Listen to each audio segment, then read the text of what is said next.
তখন ভোর 4টা। সমুদ্রের কিনারায় দুটি জেলে ছাড়া দূর দূরান্তে আর কাউকেই দেখা যাচ্ছিল না। অনেক বৃষ্টিপাত হচ্ছিল, গভীর সমুদ্রে তুফান সৃষ্টি হচ্ছিল।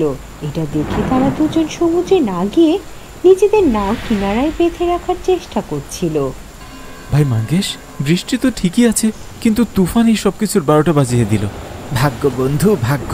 ভাগ্য এতটাই খারাপ হয়ে গিয়েছে যে এখন বিক্রি তো দূরের কথা, খাওয়ার মাছটা পর্যন্ত ধরতে পারছি না। চলো এখান থেকে বেরিয়ে যাই। এমনিতে তো সমুদ্রের কিনারাতে প্রথমে সূর্যের আলো ফুটে ওঠে, কিন্তু আজ না জানি কোন অঘটন ঘটতে চলেছিল, যার কারণে আকাশে কালো মেঘ সরার নামই নিচ্ছিল না। চারদিকে শুধু অন্ধকার আর অন্ধকারই ছেয়েছিল। কিন্তু মাঝে মাঝে এত জোরে বিদ্যুৎ চমকাচ্ছিল যা এক মুহূর্তের মধ্যেই চারদিকে আলো ফুটিয়ে যাচ্ছিল। মাঙ্গের যখন নিজের জাল নিয়ে বাড়ি ফিরে যাচ্ছিল, তখনই ছুরি বজ্রপাতের আলোতে সমুদ্রের মাঝে বড় একটা জিনিস দেখতে পায়। সেটা দেখে ছুরির পা একদম জমে যায়। তাই সে আবার বিদ্যুৎ চমকানোর অপেক্ষা করতে থাকে। তারপর যখন আবার বিদ্যুৎ চমকায়, তখন সে জাহাজের মতো কিছু একটা দেখতে পায়, যেটা সমুদ্রের নিচ থেকে পানির উপরে উঠে এসেছিল। এই মাঙ্গেশ, এখানে দেখ, সমুদ্রের ভেতর থেকে কি যেন বেরিয়ে আসছে। ছুরির আওয়াজ শুনে মাঙ্গেশ আবার তার কাছে যায় আর নিজের আঙ্গুলের ইশারায় ছুরিকে সমুদ্রের এক কোণায় দেখতে বলে, যেখানে বারবার বিদ্যুৎ চমকাচ্ছিল। সেখানে থেকেই একটি ভয়ানক জাহাজ বেরিয়ে আসে। এটা খুব দ্রুতই মাঙ্গেশ আর ছুরির দিকে এগিয়ে আসে।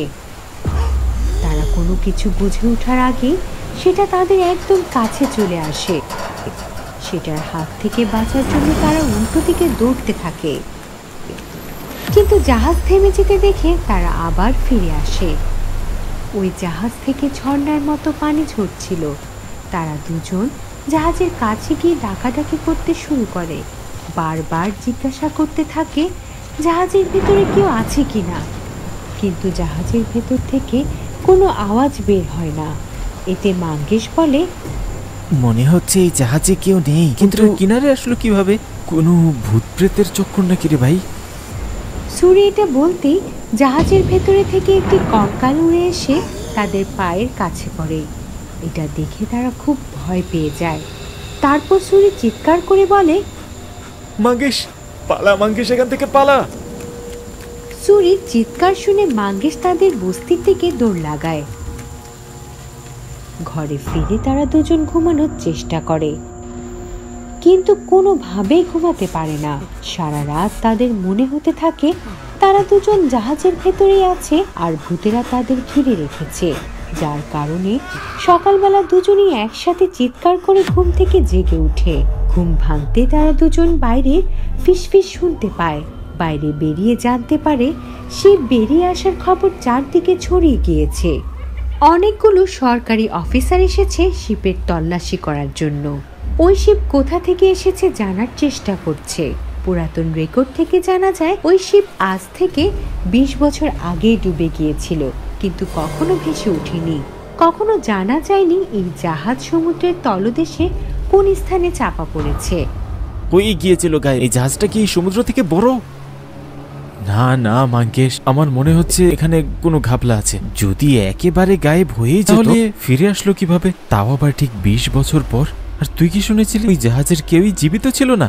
আমি বলছি নিশ্চয়ই এখানে কোনো না কোনো সমস্যা আছে ভাই। তুই তো সবকিছুতেই সমস্যা দেখতে পাস, সম্পূর্ণ কথা শুনিসনি। ওই জাহাজে এখনো কোটি টাকার তেল আছে।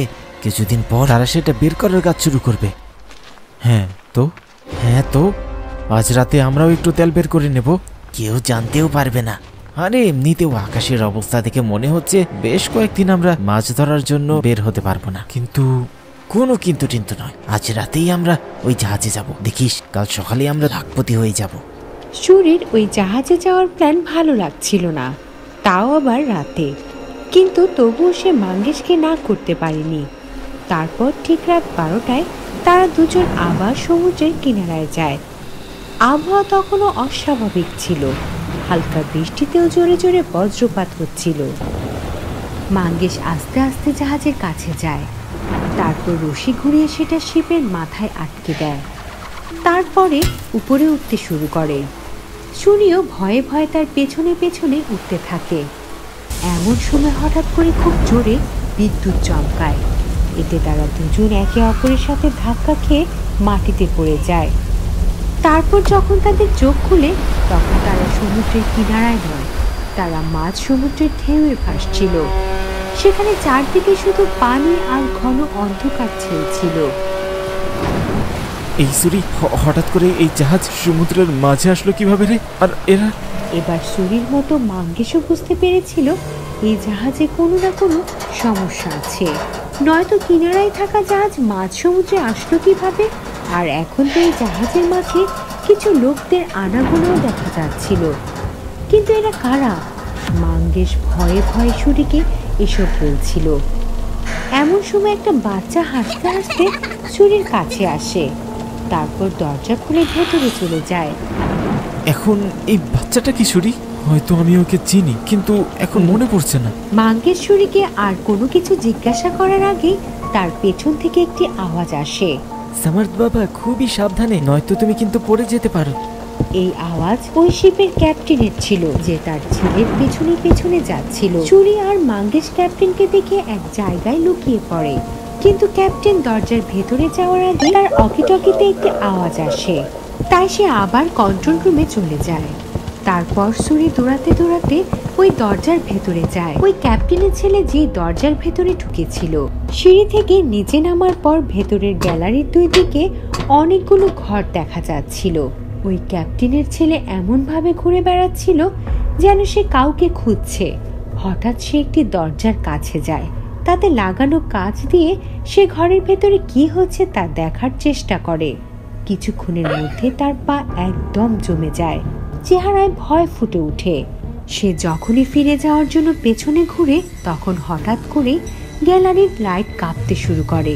তারপর জাহাজ এমন ভাবে ঝুলতে থাকে যেন সমুদ্রের মাঝে বড় একটি তুফান সৃষ্টি হয়েছে।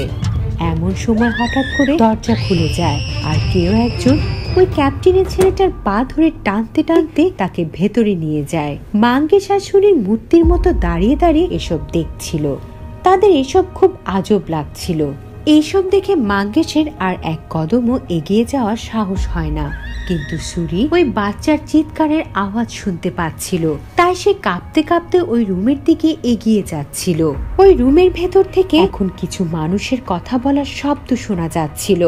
মা, আমি বাবাকে কিছু বলবো না আপনাদের দুজনের ব্যাপারে, আমাকে এখান থেকে যেতে দিন। যেতে দেব যেন তুই পরে এসব তোর বাবাকে বলতে পারিস, আর তারপর সে জীবনকে নরক বানিয়ে দিতে পারে।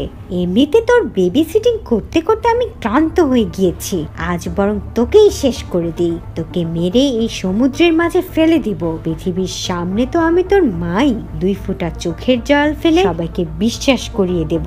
এতে সারা জীবনের জন্য আমি তোর কাছ থেকে মুক্তি তো পাবো।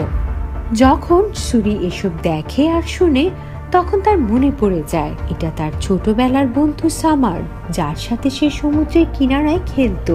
আর এই মহিলাটা তার সৎ মা, যে শুধুমাত্র টাকার আর ফরেন ট্রিপের জন্যই সামারদের বাবাকে বিয়ে করেছিল। এর বদলে সামারদের বাবা তার কাছে এটাই চেয়েছিল যেন সে সামারকে নিজের বাচ্চার মতো ভালোবাসে, সে যেন সামারদের মা হয়ে ওঠে। কিন্তু এখানে তো সবকিছু উলট পালট হয়ে যাচ্ছিল। তার স্বামীর জুনিয়র ক্যাপ্টেনের সাথে হাত মিলিয়ে তার স্বামীকে ধোঁকা দিচ্ছিল। তারপর যখন সামার তাদের কুকিরটি দেখে ফেলে তখন সে ছুরি দিয়ে সামারকে মেরে ফেলে। সুরি আর মাঙ্গেশ কোনো কিছু করে ওঠার আগে শিপের ক্যাপ্টেন তার পিস্তল নিয়ে দৌড়াতে দৌড়াতে ওই রুমে চলে যায় যেখানে তার ছেলের লাশ পড়েছিল। ক্যাপ্টেনকে দেখে যখনই তার জুনিয়র অফিসার সেখান থেকে পালানোর চেষ্টা করে তখনই ক্যাপ্টেন তার বুকের উপর গুলি চালিয়ে দেয়। জুনিয়র অফিসার সেখানেই মারা যায়। কিন্তু ওই মহিলা বুঝতে পারছিল না ক্যাপ্টেন এসব কিভাবে জানলো। এমন সময় সে সামারদের হাতে থাকা ওয়াকিটকি দেখতে পায়। তারপর সে সবকিছু বুঝতে পেরে যায়। তারপর সে ক্যাপ্টেনের সামনে কান্না জুড়ে দেয়। বেবি, তুমি যেমনটা ভেবেছো আসলে তেমনটা নয় ব্যাপারটা। আমি তোমাকে বুঝিয়ে বলছি, আমাকে একটু সুযোগ তো দাও। ক্যাপ্টেন তার আর কোনো কথা না শুনেই তার বুকে গুলি চালিয়ে দেয়। তারপর সে যখন নিজের ছেলের লাশ কোলে নিয়ে বের হতে যায় ঠিক তখনই জাহাজ কেঁপে ওঠে, আর ক্যাপ্টেনের সাথে সাথে মাঙ্গেশ আর সুরিও নিজেদেরকে না সামলাতে পেরে নিচে পড়ে যায়। তখনই নিচে পড়ে থাকা ক্যাপ্টেনের অকিটকি থেকে আওয়াজ আসে। স্যার, আমাদের জাহাজ সামুদ্রিক তুফানের মাঝে ফেসে গিয়েছে। যদি আপনি এখনই এখানে না আসেন তাহলে সবকিছু আউট অফ কন্ট্রোল হয়ে যাবে। সেখানে পুরো কন্ট্রোল রুম নিজেদের সামনেই নিজেদের মৃত্যু দেখতে পাচ্ছিল আর নিজেদের শেষ ভরসা ক্যাপ্টেনের সাথে যোগাযোগ করার চেষ্টা করছিল। ক্যাপ্টেন এখন আর ক্যাপ্টেন নয়, বরং একজন দুর্ভাগা বাবা হয়ে গিয়েছে যে তার ছেলের লাশ নিয়ে দাঁড়িয়ে আছে। সে আর কোনো কিছুই দেখতে পাচ্ছিল না। সুরি বুঝতে পেরেছিল এটা তারই ছোটবেলার বন্ধু, সে তার শেষ মুহূর্ত তাকে দেখাচ্ছে। কিন্তু মাঙ্গেশ চাইছিল যেন ক্যাপ্টেন কোনো একভাবে এই জাহাজটাকে ডুবার হাত থেকে বাঁচায়, নয়তো তারা দুজনেই মরে যাবে। কিন্তু সুরি বুঝতে পেরে গিয়েছিল এখন তাদের হাতে আর কিছুই নেই। তাই সে মাঙ্গেশকে নিয়ে শিপের উপরে চলে আসে। সেখানে থাকা সবাই গভীর সমুদ্রের মাঝে নিজের মৃত্যু দেখতে পাচ্ছিল। মেম্বারদের মাঝে আলোড়ন সৃষ্টি হয়ে গিয়েছিল। সমুদ্রের মাঝে একটি বড় ঢেউ উঠে আর শিপটাকে নিজের ভেতরে নিয়ে আবার সমুদ্রের পানিতে মিশে যায়। মাঙ্গেশ আর সুরি বাঁচার জন্য ছটফট করতে থাকে, কিন্তু এখন তাদের চোখ বন্ধ হয়ে আসছিল। তারপর যখন তাদের চোখ খুলে তখন দেখে তারা সমুদ্রের কিনারায় ওই জাহাজের পাশে আছে। তখনই কাল বৃষ্টি হচ্ছিল আর জোরে জোরে বিদ্যুৎ চমকাচ্ছিল। জ্ঞান ফিরতে সুরি মাঙ্গেশকে উঠায়। সে উঠেই বলে, তেল যাক জাহান্নামে, আগে নিজের প্রাণ বাঁচা সুরি, আর পালা এখান থেকে।